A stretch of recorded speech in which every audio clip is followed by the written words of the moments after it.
Hello everyone, welcome to the ASP.NET MVC tutorial. So this is my second tutorial. So before proceeding, I would like to suggest you to watch my previous videos, that is part 1 of the series. So now in this tutorial I will discuss about the controller in MVC and what is the role of routing in MVC. So when you start your MVC application, so in the URL you will notice that the local host is your server name, home is your controller name, and the index is your action method name. So let's go to the Visual Studio and open your controller folder and click on home controller. So here you will see I have two methods, index and get name. So now first I would like to start my application. Let's see what's gonna happen here. Now here you will notice that I have not passed any controller name or any action method name, but still it's loading index page. See, and now if I pass controller name and index name, then again it will load this page. So why this is happening? So here route concept get into the picture. So now if you go to global Ajax, so you will find an application start method. So here the route will be get registered here. So if you go to the definition, then you will see this method get executed at the time of application getting started. So here you will see go to the definition. Here you will see that if you pass your controller name or action name, then it will just load your controller or action method. But if you don't pass, then default controller and its action will be loaded.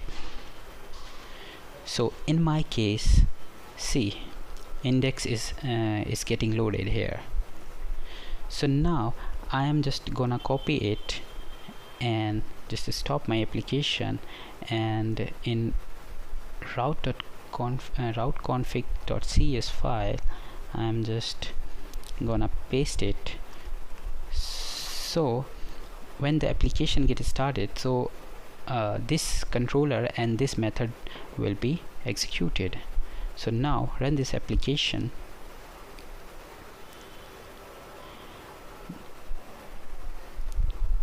Now I'm gonna load this method here. So see, the name equal to string has been printed. So see, I have not passed any parameter in this method, but still it's loading this and not giving any error. So if you go to route config file, so if you notice that the ID parameter is an optional field, so either you can pass it or not. So if I just click on this and I am just loading my get name method here, and I'm just passing name equal to Ashish, and see, name equal to Ashish get printed on the screen. So this is how routing works. Now let's see the main understanding. Now close it and now put a breakpoint here and put a breakpoint here, and now start your application. So as I said, when the application gets start, the application start method get fired, and it's, if you press continue, then route will be getting registered here. And so that is the concept here. So when the user request comes, then it first goes to the application start, or it first goes to the application start, and route get registered, and route just search your controller name or action name, and it just render to that. So this is just all about the routing.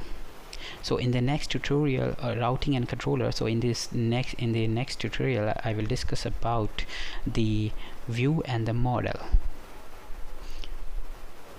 So if you see, I'm just gonna add one method more, one controller more.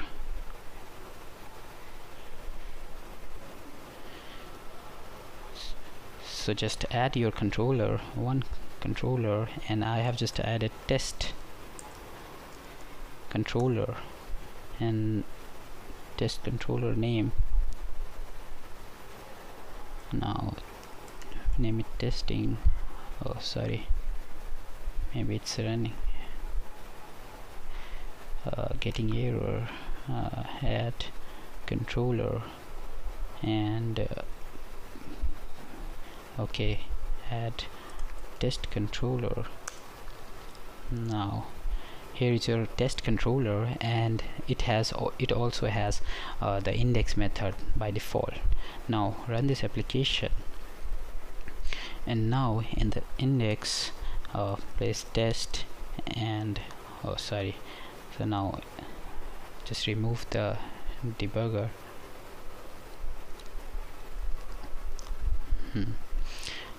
And now I'm just gonna load this. Now it's going to give me an error message. So the view index or its master was not found. So because I have not added any view for this index, and it's returning a view. So in the next video session I will just discuss about the view and the models.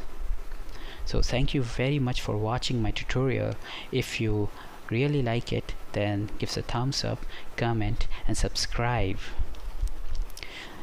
Okay, tada, bye bye, take care.